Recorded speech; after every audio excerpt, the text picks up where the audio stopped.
நம்ம வீடுகளில் நிறைய நேரம் வெங்காயம் தக்காளி மட்டும்தான் இருக்கும். அப்படி இருக்க நேரத்தில் இப்படி ஒரு ரெசிபியை செஞ்சு சூப்பராக அசத்திடுங்க. தக்காளி பச்சடி, தக்காளி மசாலா எப்படினாலும் சொன்னால் டேஸ்ட் வேறு மாதிரி இருக்கும். ஃபர்ஸ்ட் ஒரு பேனில் 2 டேபிள் ஸ்பூன் கடலைெண்ணெய், கடுகு, உளுத்தம் பருப்பு, சீரகம், பொடியாக நறுக்கின வெங்காயம், கருவேப்பிலை சேர்த்து கூடவே இந்த கல்பாசியும் சேர்த்து நல்லா வதக்கிடுங்க. அப்புறம் நம்ம பொடியாக நறுக்கின பூண்டு, பச்சை மிளகாயும் சேர்த்து வதக்குங்க. நல்லா வதங்கி வர டைமில் 3 தக்காளியை பொடியாக நறுக்கி அதையும் உள்ளே சேர்த்துடுங்க.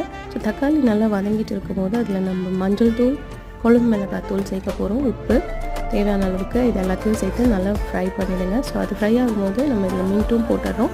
சைடில் ஒரு பேனில் 1 ஸ்பூன் கடலைப்பருப்பு, தேங்காய், எள்ளு, சோம்பு இதெல்லாம் சேர்த்து நல்லா ஃப்ரை பண்ணி அதை நம்ம பேஸ்ட்டாக அரைக்க போகிறோம். தக்காளி இப்படி வதங்கி வந்திருக்கும் போது அந்த பேஸ்ட்டை உள்ளே ஊற்றி நல்லா கொதிக்க விட்டு ஆஃப் பண்ணுங்கள்.